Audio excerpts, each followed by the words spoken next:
মাই god,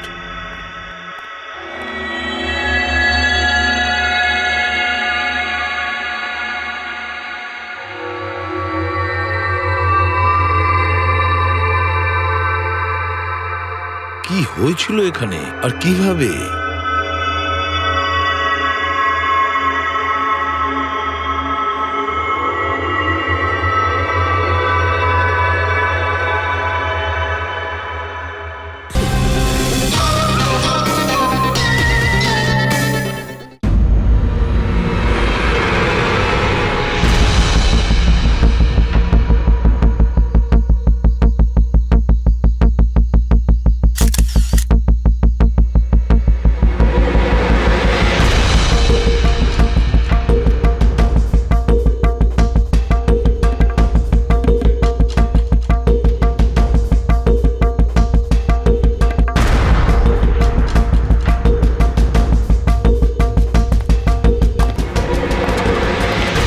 আপনারা কিছু পেয়েছেন?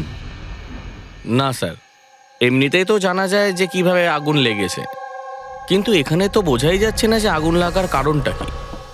আচ্ছা,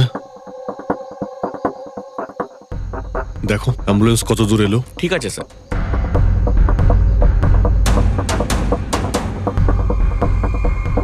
খুব বাজেভাবে ঝলসে গেছে। অদ্ভুত ব্যাপার, জানতেই পারা যাচ্ছে না যে আগুনটা কি করে লাগলো।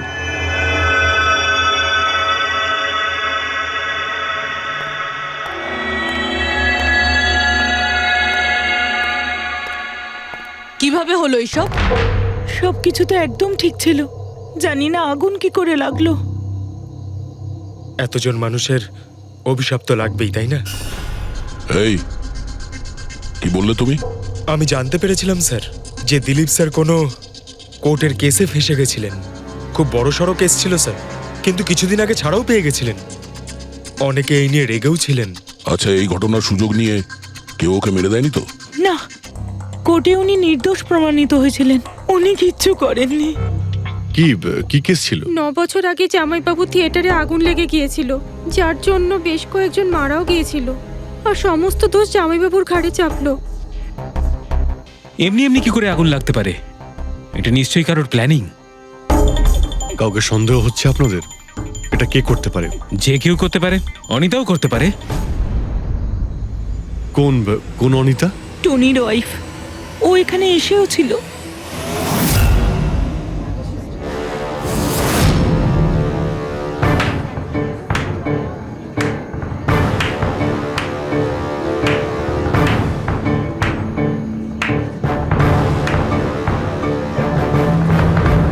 Anita,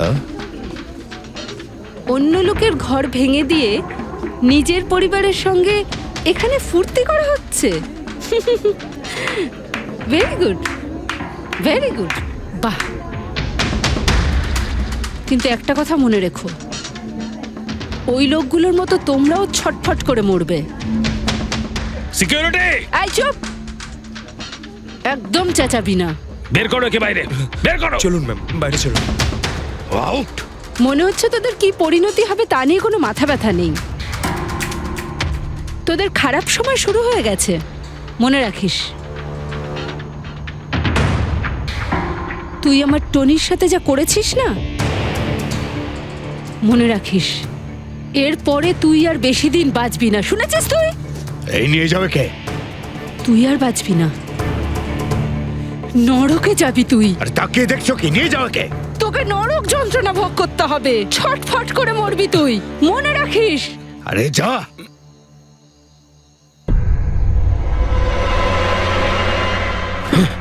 let's enjoy Rohan. আরে ভুলে যাও।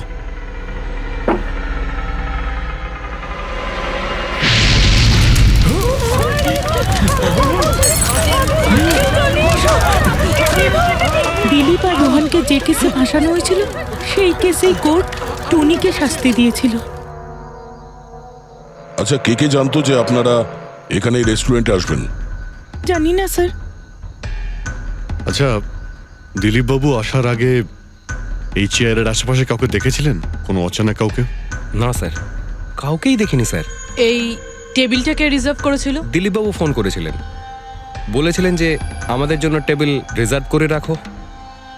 সবসময় এখানেই বসতেন, এই টেবিল, এই চেয়ারেই। রেগুলার কাস্টমার ছিলেন আমাদের। কারোর আগে থেকে জানা ছিল যে দিলীপ এখানে এই চেয়ারে বসবে? স্যার, চেয়ারের আশেপাশে তো এমন কোনো জিনিস নেই যা দিয়ে আগুন লাগতে পারে। এ তো অদ্ভুত ধরনের mystery. CCTV camera,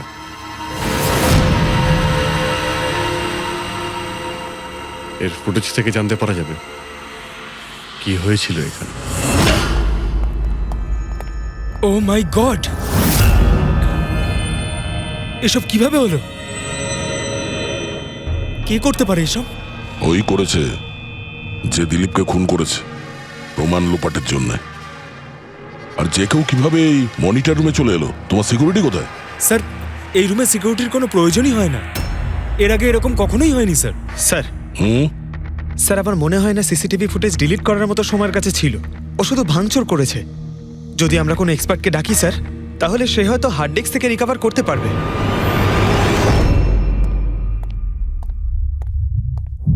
sir, sir 9 বছর আগে দিলীপ আর রোহনের একটা থিয়েটার ছিল যেটায় আগুন লেগে গিয়েছিল। এক্সিট এন্ট্রির দরজা বন্ধ থাকার কারণে 12 জন লোক আগুনে পুড়ে মারা যায়। ভিকটিমদের ফ্যামিলি যখন কেস করে তখন ইনভেস্টিগেশনে জানা যায় যে সেই সময় একজন গার্ড ছিল। হ্যাঁ, টনি। হ্যাঁ স্যার। স্যার, কোর্টে এটা প্রমাণ হয়ে গিয়েছিল যে টনি অনেক মদ খেয়েছিল, আর মদের নেশা সে এতটাই চুর ছিল যে ইমার্জেন্সি এক্সিটের দরজাও খুলতে পারেনি। হ্যাঁ, কিন্তু এই টনির স্ত্রী অনিতা এটা মানতে রাজিই নয় যে ভুলটা টনি করেছিল। স্যার, শুধু উনিই নন, অনেক আর্টিকেল এবং নিউজ পেপারও কিন্তু কোর্টের সিদ্ধান্তের ব্যাপারে কথা বলেছিল। যখন এই ঘটনাটা ঘটেছিল তখন দিলীপ আর রোহনের বিরুদ্ধে সলিড এভিডেন্স ছিল, কিন্তু তারপর কেস চলতে থাকলো। 9 বছর হয়ে গেল। কিছু প্রত্যক্ষদর্শী বয়ান বদলে দিল, আর কিছু লোক বাইরে চলে গিয়েছিল। স্যার, দিলীপ আর রোহন নিশ্চয়ই টাকা আর ক্ষমতার অপব্যবহার করেছে, আর এই কথাটা নিশ্চয়ই টনি জানতে পেরেছিল। ওই হয়তো পাঠিয়েছে অনিতাকে দিলীপকে মারার জন্য। কিন্তু ফেডরিক, যখন অনিতা ওখানে ছিলই না, তাহলে আগুন লাগালো কি করে? না না, সিকিউরিটির লোকেরা তো ওকে বাইরে বের করছিল ওই রেস্টুরেন্ট থেকে। এমন কি জিনিস ছিল যার জন্য হঠাৎ করে আগুন লাগলো? স্যার, হয়তো ডক্টর সালুংখে আমাদের কোনো হেল্প করতে পারে। না হলে অনিতা।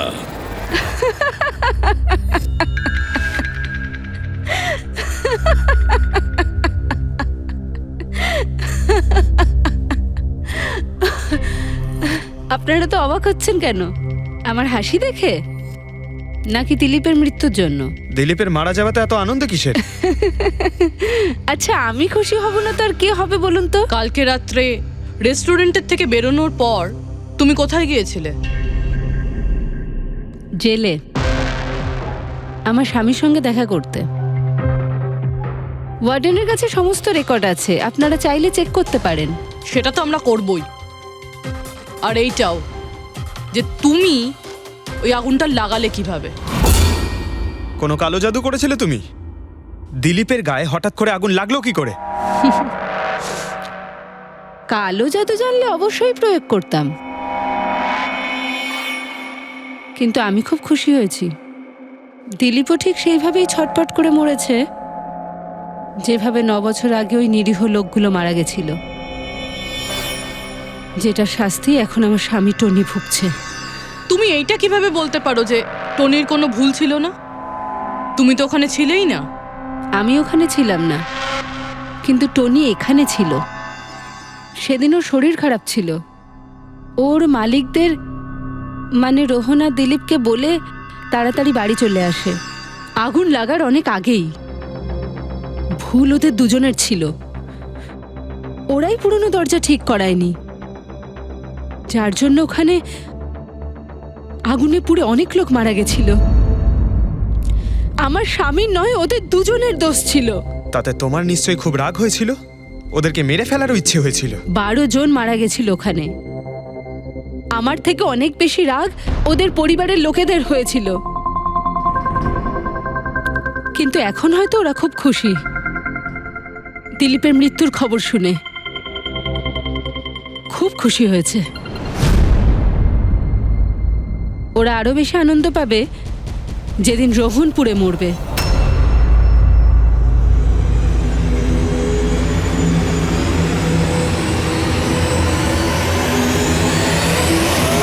স্যার 42 জন আছে, ওই 12 জন ভিকটিমের কাছের আত্মীয় আর ফ্যামিলির লোকেরা মিলে। সাসপেক্ট বেশি আর সময় কম। স্যার এই 42 জন লোকের মধ্যে সবার আগে সেই সমস্ত লোকেদের নাম সরিয়ে দিতে হবে যারা কালকে দিলীপের মৃত্যুর সময় শহরে ছিল না। স্যার 9 বছর হয়ে গেছে এই ব্যাপারটার।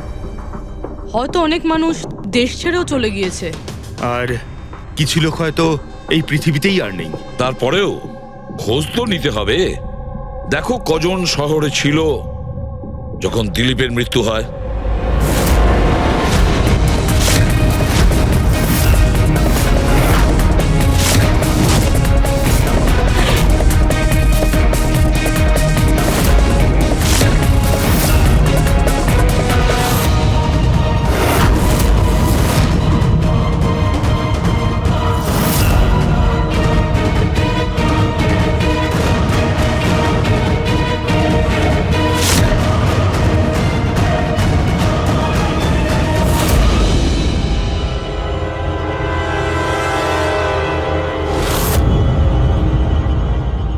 হ্যাঁ পঙ্কজ, কজন এখানে আছে? 27 জন স্যার, যারা সেই সময় শহরে ছিল, আর ওদের দিলীপকে মারার কারণও ছিল। ঠিক আছে, সবাইকে বিউরোতে ডাকুন। দেখা যাক ওরা নির্দোষ হওয়ার কি গল্প শোনায় আমাদের।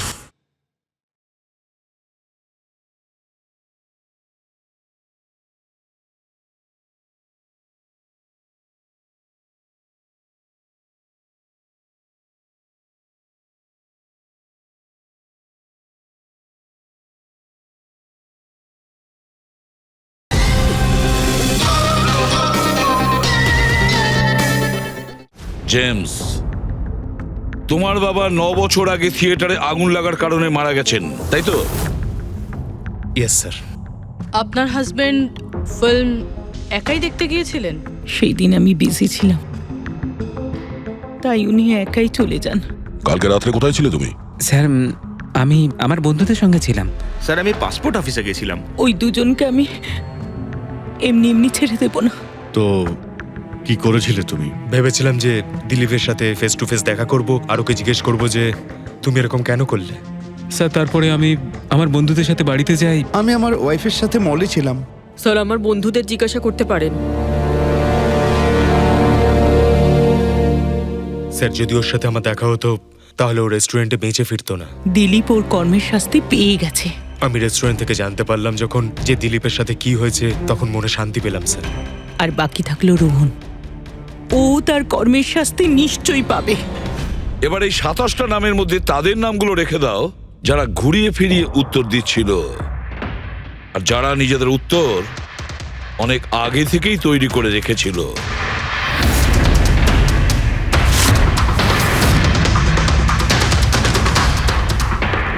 স্যার এবার 15 জন রইল। এবার এই 15 জনকে ওই দিনের ব্যাপারে জিজ্ঞাসা করতে হবে যখন 9 বছর আগে থিয়েটারে আগুন লেগেছিল। দেখা যাক কে সব থেকে বেশি রেগে যায় আর কে মুখ ঘুরিয়ে নেয়। স্যার আমার ভাই মাধ্যমিক পাশ করেছিল। ও বলেছিল বন্ধুদের পার্টি দিতে চায়, সিনেমা দেখাতে চায়, টাকা দাও। স্যার আমি সেই জন্য ওকে টাকাও দিয়েছিলাম। হয়তো ওই টাকাটা আমার ওকে দেওয়া একেবারেই উচিত হয়নি স্যার। যে এই কাজটা করে থাকুক খুব ভালো করেছে। আজকে আমি খুশি, আজ আমি খুব খুশি। কুমারবাবু, আপনি ইউনিভার্সিটিতে ফিজিক্সের প্রফেসর, তাই তো? Yes sir, head of the department physics. কিন্তু আমার নিজের ছেলেরই পড়াশোনায় কোনো ইন্টারেস্টই ছিল না। অনেক বকেছি আমি ওকে, কিন্তু তাতে কোনো রকম কোনো লাভই হয়নি। 1 নম্বরের বদমাইশ হয়ে উঠেছিল। সেদিনও কলেজ বাঙ্ক করে বন্ধুদের সাথে সিনেমা দেখতে চলে গিয়েছিল। আর স্যার তারপর ও আর কোনোদিন বাড়ি ফিরে আসেনি। হিমেশ রাইট? তুমি কন্ট্রাক্টর না? হ্যাঁ স্যার।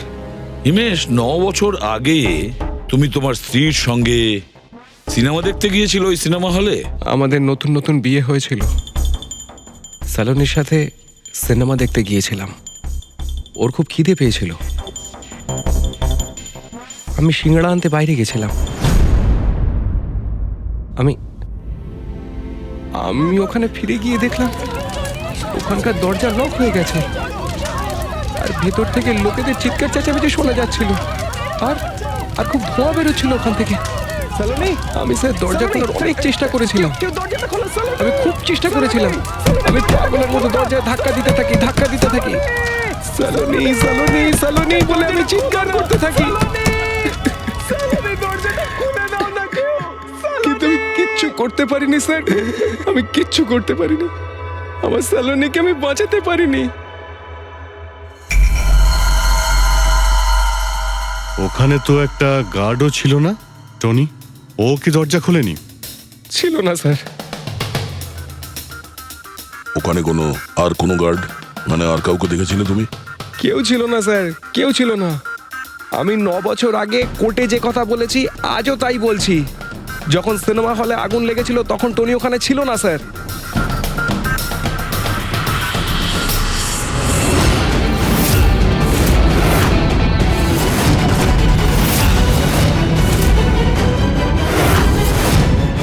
স্যার এই হলো আমাদের 15 জন সাসপেক্ট যারা দিলীপকে খুন করতে পারে।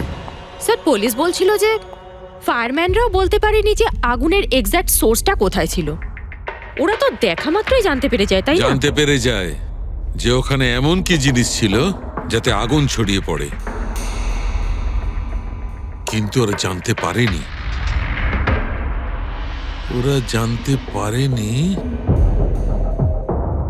ওরা এই জন্য জানতে পারেনি কারণ ওই জিনিসটার না ছিল কোনো গন্ধ, না ছিল রং। Exactly sir. যদি এটা লিকুইড হতো না তাহলে দিলীপ নিশ্চয়ই বুঝতে পারতো ওই চেয়ারটায় বসা মাত্রই, আর পাউডার থাকলে আমরা টেস্ট করে পেয়ে যেতাম। তার মানে এটা তো গ্যাস। তার মানে হচ্ছে এটা ছিল গ্যাস। গ্যাস? এই জন্য ওই ফায়ারম্যান জানতে পারেনি যে কিসের জন্য আগুন লেগেছিল? ইনফ্লেমেবল গ্যাস বস, যার শুধু একটা স্পার্কের দরকার হয় জ্বলে উঠবার জন্য। কিন্তু একটা কথা বুঝতে পারছি না, দিলীপ যে চেয়ারে বসেছিল সে চেয়ারে গ্যাস আসলো কোথা থেকে? চেয়ার থেকেই। কি চেয়ার থেকে? সেটা এইভাবে বস, যে চেয়ারে দিলীপ বসেছিল তার নিচের অংশে কেউ ওই ইনফ্লেমেবল গ্যাসকে স্প্রে করেছিল। মারা যাওয়ার সময় দিলীপের সংস্পর্শে দুটো জিনিস ছিল, একটা তো এই চেয়ার যেটাতে ও বসেছিল, আর একটা ওয়াইনের গ্লাস যেটা ও হাতে ধরেছিল। আমরা এই দুটো জিনিসই চেক করেছি, তো এই চেয়ারটা থেকে আমরা ইনফ্লেমেবল গ্যাসের কিছু ট্রেসেস পেয়েছি। বস, আমাদের আশেপাশের পরিবেশে সর্বদা জ্বলনশীল পদার্থ ঘুরে বেড়ায়, যেটা কখনো কখনো স্পন্টেনিয়াসলি জ্বলে যায়। যেমন হচ্ছে মাস গ্যাস, একটা ন্যাচারাল বায়োগ্যাস, আর জ্বলনশীল গ্যাস এর মেইন কম্পোনেন্ট। তার মানে ইনফ্লেমেবল গ্যাস যে কোনো সময় হাওয়াতে এমনি এমনি জ্বলে উঠতে পারে? না ফ্রেডি, নিজে নিজে নয়। যখন পরিবেশটা খুব বেশি উত্তপ্ত হয়ে ওঠে আর সেটা পরিবেশের অক্সিজেনের সঙ্গে মিশে যায়, তখন একটা সুপার হাই টেম্পারেচার উৎপন্ন হয়, যার কারণে এই আগুন লেগে যায়। কিন্তু ডক্টর সালুখে, ওখানে তো এরকম কোনো হাই টেম্পারেচারের মতো কিছু ছিলই না। এক্স্যাক্টলি, এমন কোনো ডাইরেক্ট সোর্স ছিলই না যাতে তাপ উৎপন্ন হতে পারে। বস, এই জন্যে আমার মনে হচ্ছে খুনি কোনো এক্সট্রা ডিভাইস ব্যবহার করেছিল এই এত বেশি টেম্পারেচার উৎপন্ন করার জন্য। আর এই চেয়ারটা তো রেডিই ছিল, এর তো শুধু একটা স্পার্কের দরকার ছিল। কিন্তু স্যার এভাবে কেউ হিট কিভাবে উৎপন্ন করবে? হ্যাঁ, করা যেতে পারে তো। যেমন উদাহরণস্বরূপ ম্যাগনিফাইং গ্লাস। ম্যাগনিফাইং গ্লাস দিয়ে সূর্যের রশ্মিকে বিশেষভাবে ফোকাস করে আমরা ছেলেবেলায় কাগজ পড়াতাম।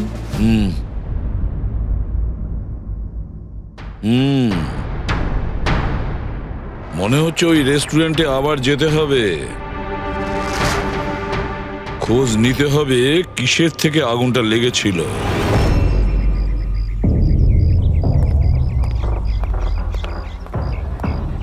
সব জায়গায় দেখে ফেলেছি স্যার, কিন্তু এমন কিচ্ছু খুঁজে পেলাম না যাতে আগুন লাগতে পারে।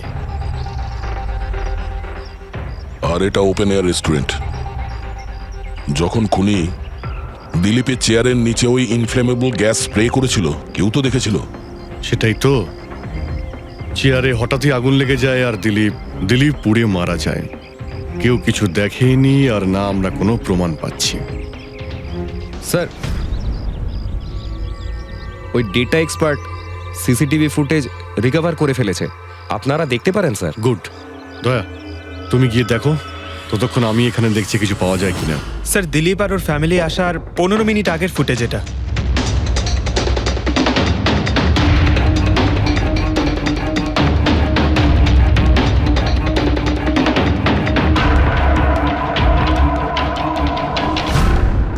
এ চেয়ার চেঞ্জ করছে। এর কোনো দ্বিতীয় অ্যাঙ্গেল আছে কি এই সময়েরই? চেক করো। 1 মিনিট স্যার।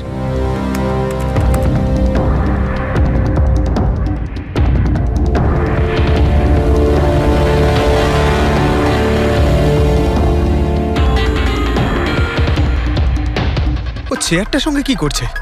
গ্যাস স্প্রে করছে নাকি? হ্যাঁ, ও নিজের চেয়ারে গ্যাস স্প্রে করলো আর ও নিজের চেয়ারের সঙ্গে ওই চেয়ারটা বদলে দিল যেটাই দিলীপ বসতো।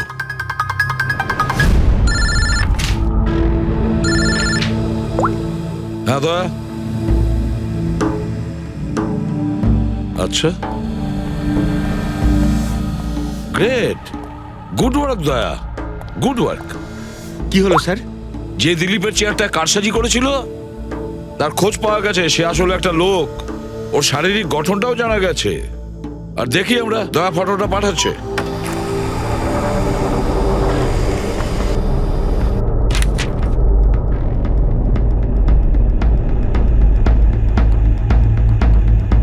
খুনি এই বাকি লোকগুলোর মধ্যেই কেউ একজন,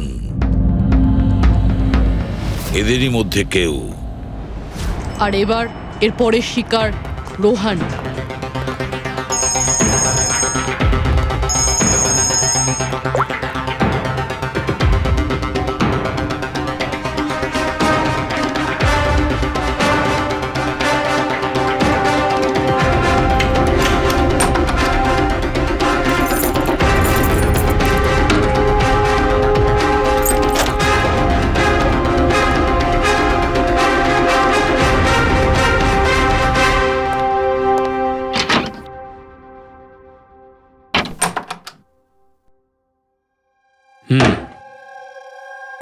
আমার মনে হয় কারোর আমার আর দিলীপের মুক্তিতে অসুবিধা হচ্ছে। আমার প্রাণের ঝুঁকি আছে এখানে। I'll talk you later, bye. Sir, everything is okay. All right, তুমি এখানেই থাকবে আর কাউকে ভেতরে ঢুকতে দেবে না। Be alert, okay? Okay sir.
বাঁচাও, বাঁচাও,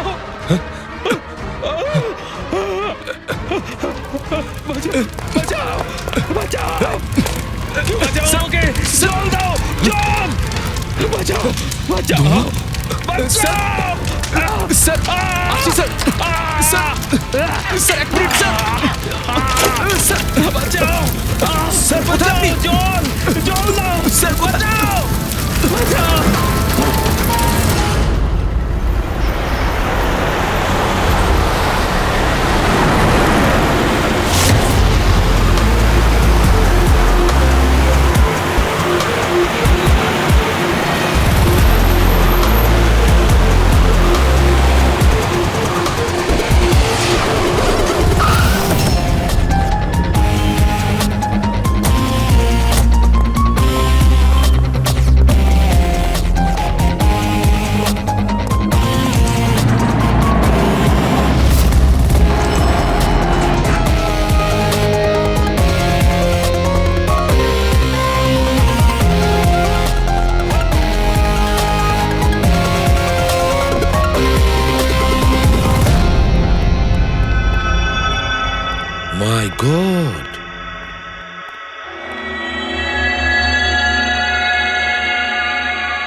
হয়েছিল এখানে আর কিভাবে?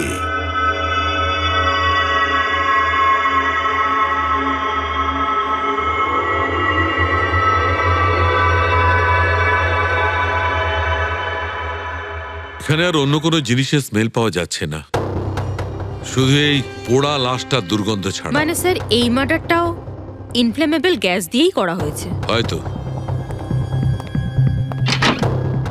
এসব হলো কিভাবে? হ্যাঁ স্যার আসলে আমি রোহন স্যারের বডিগার্ড। আচ্ছা, তাহলে আপনারা কোথায় ছিলেন যখন এসব হলো? স্যার রোহন স্যার আমাকে বাইরে পাহারা দিতে বলেছিলেন। তার কিছুক্ষণ পরেই আমি ওনার চিৎকার শুনতে পেয়ে ওনার রুমের দিকে দৌড়ে আসি আর দেখি দরজার চারদিক থেকে ধোঁয়া বেরোচ্ছিল। আমি অন্য চাবি দিয়ে দরজা খুলে ভিতরে যাওয়ার পর দেখলাম যে স্যার ততক্ষণে রোহন স্যার পুড়ে গেছেন। আপনারাও কেউ কিছু জানেন না? অদ্ভুত ব্যাপার, রুমের মধ্যে কোনো সূত্র পাচ্ছি না, শর্ট সার্কিট হয়নি, পর্দাটা ভেতর থেকে বন্ধ, এই উইন্ডোজটা পার্মানেন্টলি ক্লোজড, কেউ বাইরে থেকে ভেতরেও আসতে পারবে না, আর বাইরে থেকে ভেতরে কোনো ভিউও নেই, কেউ দেখতেও পাবে না। তাহলে লোকটা মরলো কিভাবে? এটার থেকে আগুন লেগেছে বস।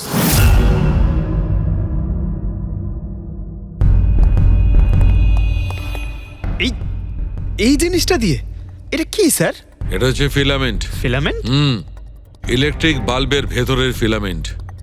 যখন এই ফিলামেন্টের ভেতর দিয়ে ইলেকট্রিক পাস করানো হয় তখন এটা গরম হয়ে লাল হয়ে যায়।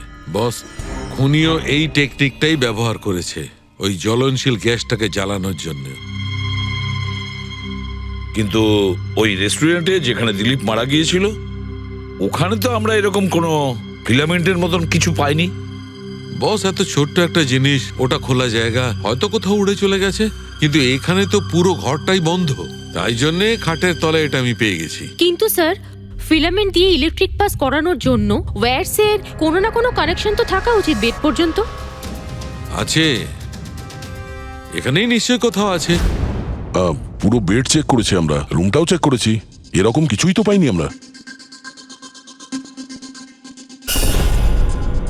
দয়া, ওই দরজাটা কিসের? Manager, yes sir. ওই দরজার ওপারে কি আছে? স্যার আর একটা রুম আছে, এই রুমের সাথে ওটা কানেক্টেড। এমনিতে এই দরজাটা সিল থাকে, এটাকে কেউ খোলে না স্যার। খুলুন এই দরজাটা। Yes sir. আসুন স্যার।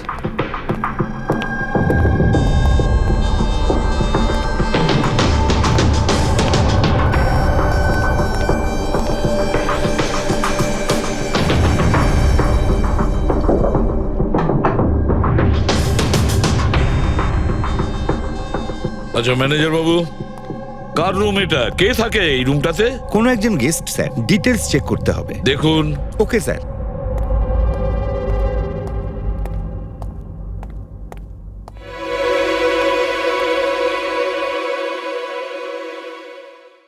স্যার, ওখানে ওই রুমের মধ্যে যা হয়েছে স্যার, সব এই রুম থেকেই করা হয়েছে স্যার। কিন্তু যদি কারেন্ট এই রুম থেকে পাস করা হয়ে থাকে তাহলে এখান থেকে বেড পর্যন্ত কোনো না কোনো ওয়্যার তো থাকা উচিত। আর যদি থেকে থাকে তাহলে রোহন নিশ্চয়ই সেটা দেখতে পেয়েছে। হ্যাঁ, হয়তো ওর বডিগার্ডও দেখে থাকবে। ডাকো তো ওর বডিগার্ডকে। আপনি এদিকে আসুন।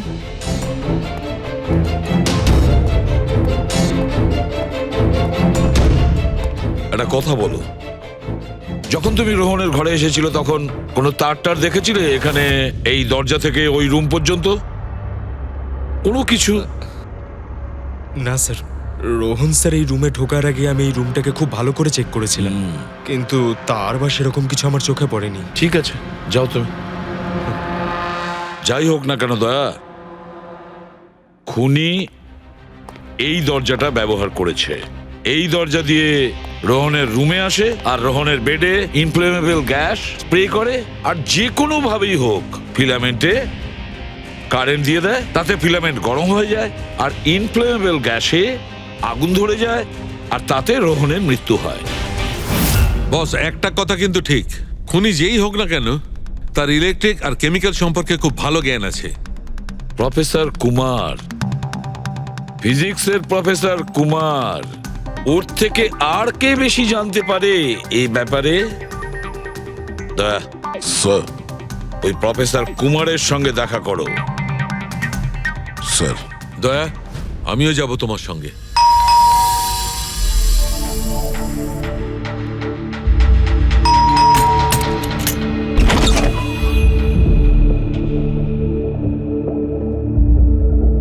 প্রফেসর কুমার আছেন বাড়িতে? হ্যাঁ আছেন, কিন্তু আপনারা? সিআইডি। সিআইডি? সব ঠিক আছে তো স্যার? হ্যাঁ, ওনাকে কিছু জিজ্ঞাসা করার আছে। কোথায় উনি? বাইরে বাচ্চাদের পড়াচ্ছেন, আমি ডেকে আনছি। ঠিক আছে ঠিক আছে, আমরা দেখছি।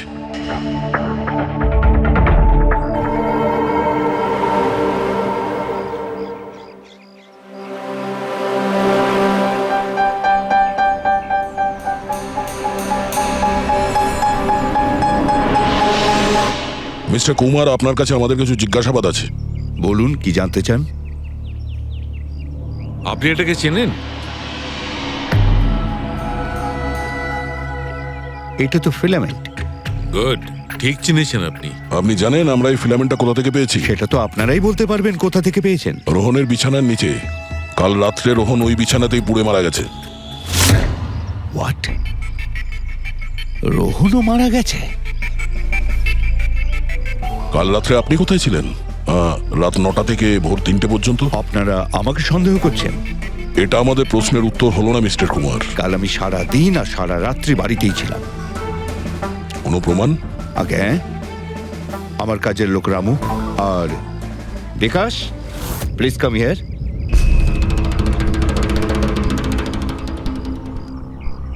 Yes sir. এনাদের বলো যে কাল কোথায় ছিলাম। স্যার, আমাদের সবার এক্সট্রা ক্লাস নিচ্ছিলেন এই বাড়িতেই। কটা থেকে কটা পর্যন্ত? স্যার, সন্ধ্যা 6টা থেকে ভোর 5:30 পর্যন্ত। সামনেই আমাদের এক্সাম, তাই আমরাই স্যারকে রিকোয়েস্ট করেছিলাম এক্সট্রা ক্লাস করানোর জন্য। ঠিক আছে স্যার, তুমি যাও বাবা। স্যার, আমার আরো 5 জন স্টুডেন্টস আছে যারা কাল সকাল 9টা থেকে 5:30 পর্যন্ত আমার কাছে ছিল। বলেন তো ওদেরও ডাকি? ঠিক আছে, এবার আমি যেতে পারি স্টুডেন্টদের পড়াতে? Please please. Thank you.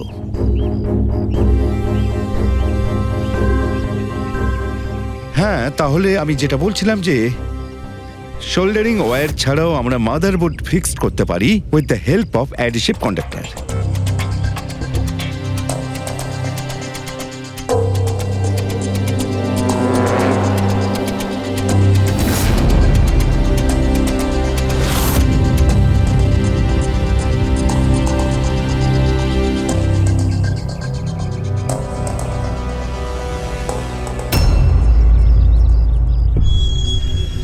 My god, my god! আরে ভাই, কি ব্যাপারটা? কি?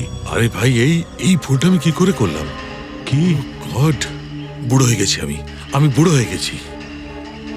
দয়া, একটা কাজ করবে, 1 ঘন্টা পরে ফরেন্সিক ল্যাবে দেখা করো। একটা জিনিস দেখাবো। 1 ঘন্টা পরে। আরে ওই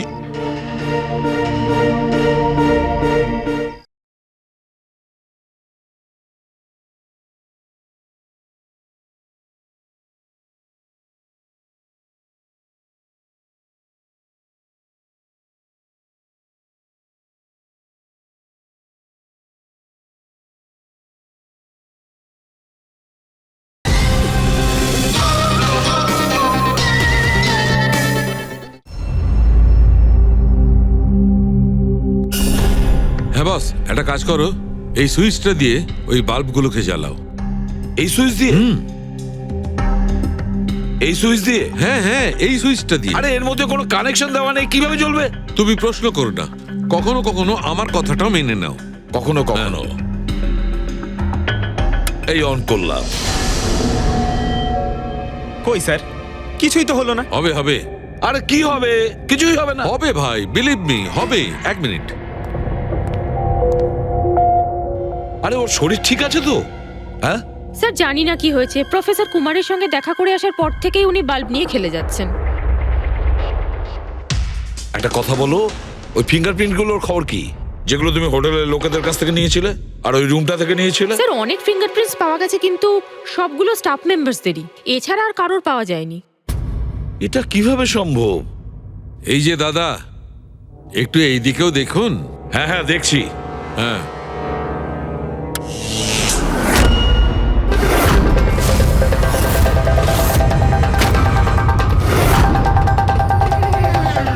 আরে স্যার স্যার এই বাল্বগুলো জ্বললো কিভাবে? এ কি কাণ্ড করলেন ডক্টর সালুকে? কোনো তার ছাড়াই আপনি সবকটা বাল্ব জ্বালিয়ে দিলেন। কিন্তু ডক্টর সালুকে, এটা আপনি করলেন কিভাবে? এটা ঠিক তেমন ভাবেই হয়েছে ফ্রেডি, যেমন ভাবে খুনি করেছিল। ওই দিলীপের চেয়ারটাতে আর রোহনের বেডে। ম্যাজিশিয়ান সালুকে, এবার পরিষ্কার করে বলুন আপনি সব করলেন কিভাবে? কারেন্ট কি হাওয়া থেকে আসলো? হাওয়া থেকে আসেনি বস, তাহলে কারেন্ট এসেছে ইলেকট্রিক পেইন্টের সাহায্যে। Electric paint? হ্যাঁ, ইলেকট্রিক পেইন্ট। আসলে ইলেকট্রিকের যে তার হয় সেটা মেটালের হয়। Metal is a good conductor of electricity, সেই জন্য কারেন্ট ওর মধ্যে দিয়ে পাস করে। ঠিক একই রকম ভাবে কিছু পেইন্টও আছে যেগুলোকে আমরা ইলেকট্রিক পেইন্ট বলি, আর এটাও গুড কন্ডাক্টর অফ ইলেকট্রিসিটি। এর মধ্যে দিয়েও ইলেকট্রিসিটি পাস করতে পারে। অদ্ভুত ব্যাপার হলো এটা যে কোনো কালারের সঙ্গে মিশে যায়, যেটা খুব সহজে যে কোনো ব্যাকগ্রাউন্ডে মার্জ হতে পারে।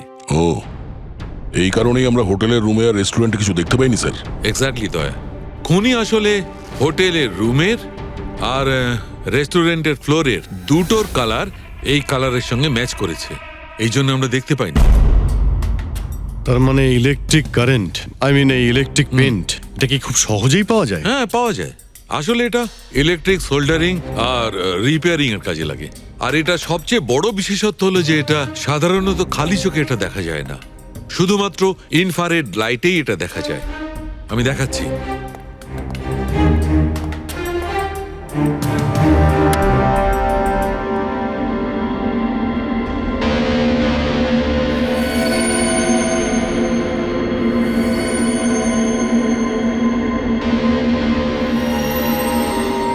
দেখেছো বস?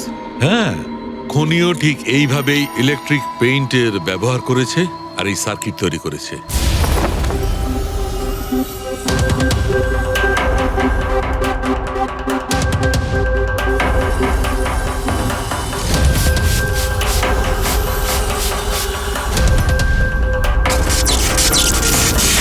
একটা কথা তো নিশ্চিত, এ যেই হোক না কেন তার এ সমস্ত ব্যাপারে খুব ভালো জ্ঞান আছে।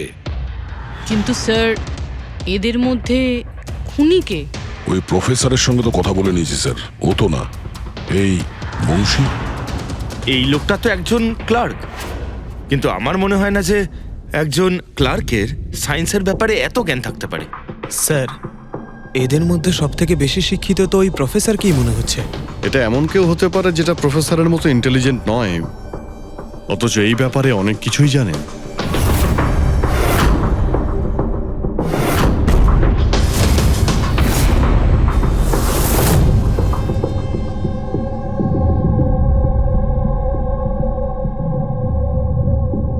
সেই লোকটা অভিজিৎ, এই লোকটাই সে। মনে পড়ছে কি বলেছিল আমাদের, যে ও কি কাজ করে?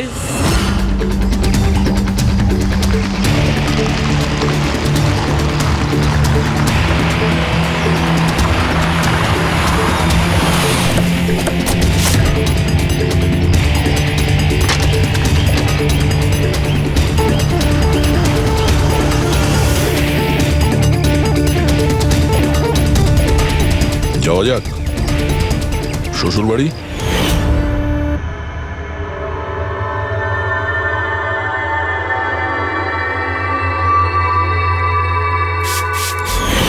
দিলীপ আর রোহনের উপর কেস হয়েছিল, কিন্তু আমি জানতাম ওরা টাকার পাওয়ারের জোরে ছাড়া পেয়ে যাবে।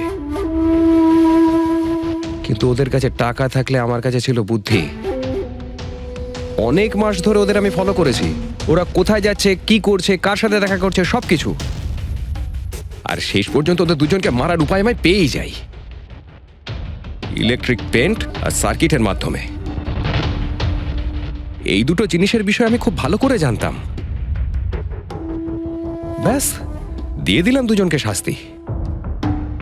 দুজনকে মেরে ফেলেছি জ্যান্ত পুড়িয়ে। যেভাবে ওরা আমার সালোনিকে মেরেছিল। হিমেশ, তোমার স্ত্রীর সঙ্গে যা কিছু হয়েছে সেটার জন্য আমরা সবাই দুঃখিত, কিন্তু দিলীপ আর রোহনকে মেরে তুমি কি পেলে? তুমি কি ফিরে পেলে তোমার স্ত্রীকে? প্রতিশোধের আগুনে পুড়ে তুমি দুজনকে মারলে। আইন তোমাকে কোনোদিন ক্ষমা করবে না। কঠোর থেকে কঠোরতম শাস্তি হবে তোমার।